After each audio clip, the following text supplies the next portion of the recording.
दोस्तों नमस्कार, स्वागत है आप सभी का एक बार फिर से। दोस्तों तुलसी के टोटके से 24 घंटे में बदल जाएगी आपकी दुनिया। जी हाँ, आज हम आपको देव उठनी एकादशी संबंधित संपूर्ण जानकारी बताएंगे। हिंदी पंचांग के अनुसार कार्तिक महीने के शुक्ल पक्ष की एकादशी को देव उठनी एकादशी के नाम से जानते हैं। इसे कई जगह देव उठन एकादशी भी कहते हैं और ये 2022 में इस वर्ष 4 नवंबर को देव उठनी एकादशी का व्रत रखा जाएगा और इस दिन भगवान श्री हरि विष्णु जी की हम सब पूजा अर्चना करते हैं और धार्मिक मान्यता है कि एकादशी की तिथि को सच्ची श्रद्धा और भक्ति भाव से भगवान विष्णु का पूजन करने से, उपासना करने से व्यक्ति की सभी प्रकार की मनोकामना पूर्ण होती। सनातन धर्म में निहित है कि देव उठनी एकादशी को भगवान विष्णु जी अपने योग निद्रा से जागृत होते हैं, अर्थात योग निद्रा से जागते हैं और इससे पूर्व 4 महीने अर्थात चतुर्मास के दिन में भगवान विष्णु जी क्षीर सागर में सोते हैं। और ये भी कहा जाता है कि इस दौरान जैसे कि भगवान विष्णु जी देवसैनी एकादशी के दिन सोते हैं तो 4 महीने तक कोई भी मांगलिक कार्य नहीं किए जाते। 4 महीने तक जो सृष्टि के कार्यभार होते हैं भगवान शंकर जी संभालने का काम करते हैं, लेकिन देव उठनी एकादशी के बाद सभी मंगल कार्य शुरू हो जाते हैं।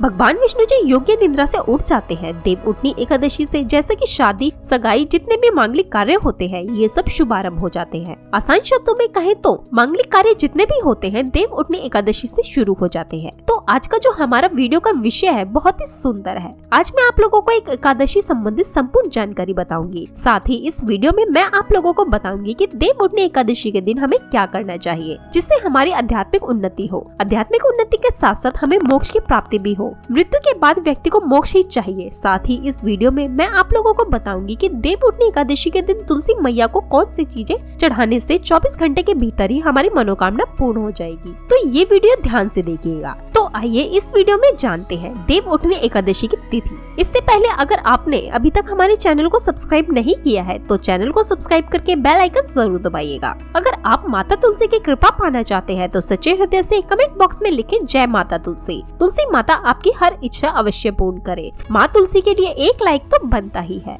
दोस्तों देव उठनी एकादशी की तिथि गुरुवार 3 नवंबर को संध्या काल में 7:30 में शुरू हो जाएगी, जो कि अगले दिन 4 नवंबर को संधि काल 6:08 में समाप्त होगा। व्यक्ति 4 नवंबर को भगवान विष्णु जी की पूजा और उपासना कर सकते हैं। एकादशी का व्रत रख सकते हैं। 5 नवंबर को सुबह 8:52 में इनका पारण कर सकते हैं। देव उठनी एकादशी की पूजन विधि ध्यान से सुनिएगा। तो 10वीं के दिन से आपको लहसुन प्याज समेत जितने भी तामसिक भोजन होते हैं सबका त्याग कर देना चाहिए। अगले दिन यानी कि एकादशी को ब्रह्म मुहूर्त में आपको उठना चाहिए। नित्य कर्म से निवृत्त होकर पानी में गंगा जल मिलाकर स्नान करना चाहिए, क्योंकि अगर आप जो गंगा के तट के पास में रहते हैं, निवास करते हैं तो गंगा में नहा सकते हैं, लेकिन अगर गंगा के पास में नहीं है तो किसी भी पवित्र नदी में आप स्नान कर सकते हैं। पवित्र नदी आसपास में नहीं बह रही है तो गंगा मैया की कुछ बूंदें डालकर नहाने के पानी में डाल करके स्नान कर सकते हैं। इसके पश्चात आश्वन करके व्रत का संकल्प ले सकते हैं। सूर्य देव को जल आपको अर्घ देना है। फिर भगवान श्री हरि विष्णु जी की पूजन में आपको फल, पुष्प, फूल, धूप, दीप, कपूर, बाती, पीला मिष्ठान आदि से भगवान विष्णु जी की आरती करनी है और अंत में आरती अर्चना करने के बाद दिन भर आपको उपवास रखना है। संध्या काल में फिर से आरती अर्चना करने के पश्चात आपको फल आहार करना है। दिन में एक बार फल और जल ग्रहण कर सकते हैं। 5 नवंबर को नित्य दिनों की तरह आपको पूजा और उपासना करके पारण करना है। उसके बाद ब्राह्मणों को जरूरतमंद जितने भी लोग हैं आप उन्हें अन्न का दान कर सकते हैं। सामर्थ्य के अनुसार आप दान दे सकते हैं। इससे बहुत ही शुभ माना जाता है। दोस्तों अब चलिए इस वीडियो में जानते हैं आखिर हमें देव उठनी एकादशी के दिन कौन से उपाय करने चाहिए जिससे हमारी आध्यात्मिक उन्नति हो, हमारी बंद किस्मत के ताले खुल जाए। कहने का मतलब है कि आप में से अधिकतर लोग ऐसे बोलते हैं कि हम काफी मेहनत करने के बाद भी सफल व्यक्ति नहीं बन पा रहे हैं,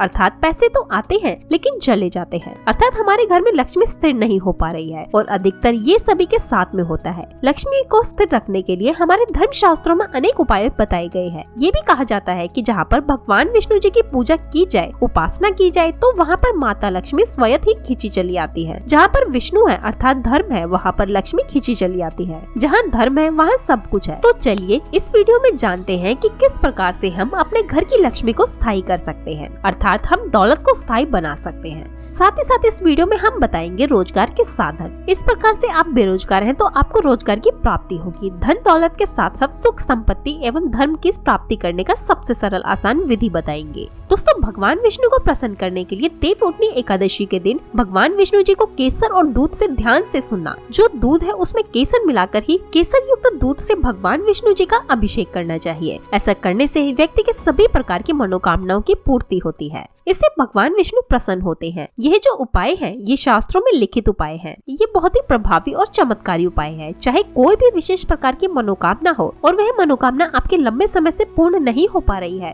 तो उपाय करने से मनोकामना पूर्ण हो जाती है। यदि कोई व्यक्ति आर्थिक तौर पर बहुत समस्याओं को झेल रहा है, एकादशी के दिन भगवान विष्णु की पूजा करे, कुछ पैसे अर्पित करे। पैसे अर्पित करते समय आपको बोलना है कि हे भगवान, ये पैसे मैं आपको अपनी आर्थिक उन्नति के लिए समर्पित कर रहा हूँ, कृपया आप इसे स्वीकार करें। इस प्रकार से आपको प्रार्थना करनी है और इसके बाद पूजन के उपरांत इन पैसों को भगवान विष्णु जी का आशीर्वाद के रूप में मानकर आप इसे अपनी तिजोरी में रखें या पर्स में रखें। ऐसा करने से धन लाभ होता है और पैसों से जुड़ी जो भी समस्या आपके जीवन में होती रहती है वे समस्या समाप्त हो जाती है। ये पैसे फिर साधारण पैसे नहीं रह जाते, इसमें भगवान विष्णु की शक्तियाँ जागृत हो जाती है। ये साधारण पैसे नहीं होते, इसे आप संभाल कर रखें। ये साक्षात नारायण का आशीर्वाद बन जाते हैं। जहाँ पर नारायण का आशीर्वाद हो, भगवान विष्णु जी का आशीर्वाद हो, वहाँ पर फिर लक्ष्मी फलती फूलती है। कहने का मतलब है कि आध्यात्मिक उन्नति होती है। दोस्तों देवउठनी एकादशी के दिन भगवान विष्णु जी को तुलसी के पत्ते के साथ सफेद रंग का भोग जरूर अर्पित करें। इस दिन हो सके तो खीर या सफेद रंग के मिष्ठान भगवान विष्णु जी को भोग लगाना अति उत्तम होता है। ऐसा करने से धन में वृद्धि होती है, क्योंकि जो माता लक्ष्मी है ये सफेद वस्तु की तरफ बहुत जल्दी आकर्षित होती है। खासकर माता लक्ष्मी को खीर बहुत प्रिय है। सफेद रंग के दूध से बने मिष्ठान होते हैं वो माता रानी को बहुत प्रिय है। तो अगर आप भगवान विष्णु जी को चढ़ाते हैं तो इससे महालक्ष्मी आपके घर में स्वयं ही बिना कुछ बोले ही आ जाती है, आपके घर की आर्थिक परेशानियों को दूर करती है और भगवान विष्णु भी प्रसन्न होते हैं। दोस्तों मैं कई बार आप लोगों को बता चुकी हूँ कि धन देने का अधिकार माता लक्ष्मी को है, अर्थात माता लक्ष्मी केवल धन देती है, लेकिन किसकी किस्मत में कितना धन देना है ये काम भगवान विष्णु जी करते हैं। क्योंकि भगवान विष्णु जी को पालनहार कहा जाता है। संसार के जितने भी जीव जंतु हैं सबका पालन करने का दायित्व रखा है भगवान विष्णु जी ने। तो भगवान विष्णु जी किसके कर्मों में कितना धन देना है ये निर्णय लेते हैं। इसलिए भगवान विष्णु को जितना ज्यादा हो सके देवउठनी एकादशी के दिन प्रसन्न करने का प्रयास करें। देवउठनी एकादशी के दिन घर के नजदीक बने जो मंदिर है भगवान विष्णु जी का अगर कहा जाए तो इसे अति उत्तम कहते हैं। तो वहाँ पर भी आप नारियल और बादाम भगवान विष्णु जी के स्वरूप मान करके जो भी देवी देवता है उसे अर्पित कर दे, क्योंकि भगवान विष्णु जी ने स्वयं भगवत गीता में कहा है कि संसार में जितने भी देवी देवताओं की पूजा करते हैं वे सब मेरे ही स्वरूप है। इससे आपके रुके हुए भी जो भी कार्य हैं वे पूर्ण हो जाते हैं और उनका परिणाम आपको तत्काल मिलता है। जो आसपास के आपके मंदिर है वहाँ पर संध्या काल के समय में नारियल और बादाम जरूर अर्पित करना। बादाम की संख्या 5 रखना है। साथ ही वीडियो में आइए जानते हैं कि एकादशी में किन बातों का विशेष रूप से आपको ध्यान रखना है। आप सफल हो जाएंगे। सफलता प्राप्त करने के लिए कौन से विशेष रूप जानकारियाँ हैं और उपाय हैं आइए जान लेते हैं। दोस्तों देवउठनी एकादशी पर तुलसी विवाह अगर आप कराते हैं तथा अगर विष्णु जी की आप पूजन करते हैं तो विशेष रूप से कुछ आपको सावधानियां रखनी चाहिए, या फिर आप हो सके तो ये उपाय जरूर करना। ये सावधानी जरूर बरतना है। दोस्तों तुलसी के पौधे के चारों तरफ आपको स्तंभ जरूर बनाना चाहिए, फिर तोरण जरूर सजाना चाहिए। रंगोली से अष्टदल कमल जरूर बनाएं। शंख चक्र और गाय के पैर ये तीनों चीजें जरूर बनानी चाहिए। ऐसा माना जाता है कि इस दिन शंख चक्र और गाय के पैर बनाए जाते हैं तो ऐसे घर में भगवान नारायण तथा माता लक्ष्मी अस्थायी रूप से वास करती हैं। इनकी दिव्य शक्ति सूक्ष्म रूप से आपके घर में वास करती है। तुलसी के साथ आंवले का गमला जरूर लगाना। उनके साथ आंवले का पूजन जरूर करना, क्योंकि आंवले को भगवान विष्णु जी अर्थात नारायण जी के रूप में माना जाता है और तुलसी माता को लक्ष्मी जी का स्वरूप कहा गया है। जिस प्रकार नारायण के बिना तुलसी अधूरी है उसी प्रकार तुलसी के बिना नारायण भी अधूरे हैं। अर्थात भगवान जो नारायण है ये आंवले के स्वरूप में विराजमान होते हैं और माता तुलसी जो है ये लक्ष्मी का स्वरूप कहा गई है। ये माता तुलसी के रूप में विराजित है। इस दिन हो सके तो तुलसी का पंचोपचार पूजन करना है। दोस्तों दक्षाश्री का मंत्र तुलसी का आप जरूर जपना। दक्षाश्री मंत्र इस प्रकार से है, श्री हीम क्लीम एम वृंदावन है स्वाहा। ये दक्षाश्री मंत्र है। माता तुलसी जी इससे बहुत प्रसन्न होती हैं। इस दिन घी का दीप और धूप जरूर दिखाना। सिंदूर, रोली, चंदन और नैवेद्य 4 चीजें हैं। तुलसी माता को चढ़ाने से माता अखंड सौभाग्यवती का प्रदान देती है। पुरुष चढ़ाते हैं तो ऐसे पुरुष के जीवन में फिर विष्णु जी की कमी नहीं होती है, अर्थात धर्म की कमी नहीं होती। ऐसे पुरुष धर्म के मार्ग में चलने वाले होते हैं। धन की कमी कभी नहीं होती। हो सके तो इस दिन तुलसी माता को वस्त्र अलंकार से सुशोभित वस्त्र अलंकार आपको भेंट करना है। दोस्तों लक्ष्मी जी का अष्टोत्तर या दामोदर अष्टोत्तर ये जो पाठ कहे गए हैं ये आपको जरूर करना चाहिए। तुलसी के चारों ओर दीपदान जरूर करें। ऐसा माना जाता है कि जो भी व्यक्ति तुलसी को एकादशी की तिथि में दीपदान करते हैं चारों तरफ, तो ऐसे व्यक्ति को मृत्यु के पश्चात कभी भी अंधेरे की प्राप्ति नहीं होती। कहने का मतलब है कि आप जो दीप दान करते हैं वो दीप प्रकाशित होते हुए आपकी आत्मा को स्वर्ग तक पहुंचाने में मदद करते हैं। हो सके तो दीप दान जरूर करें,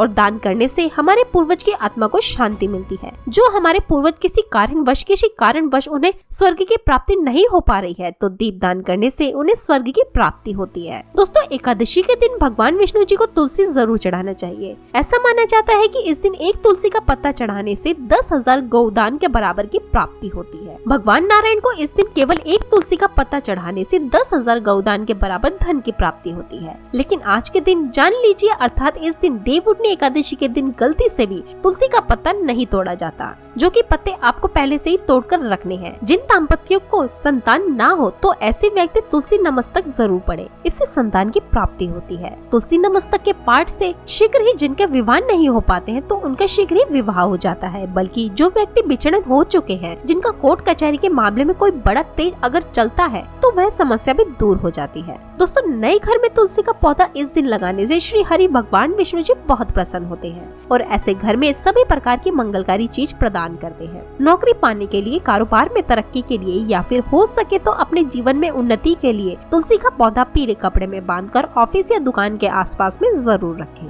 इससे आपको नौकरी में, कारोबार में भी प्रमोशन मिलेगा, आपको हर कार्य में तरक्की मिलेगी। आप अपने घर में भी ये कार्य कर सकते हैं। दोस्तों सच्चे हृदय से कमेंट बॉक्स में लिखना ना भूले। जय श्री हरि, जय विष्णु जी, जय माता लक्ष्मी, जय माता तुलसी। देवउठनी एकादशी की हार्दिक शुभकामनाएं।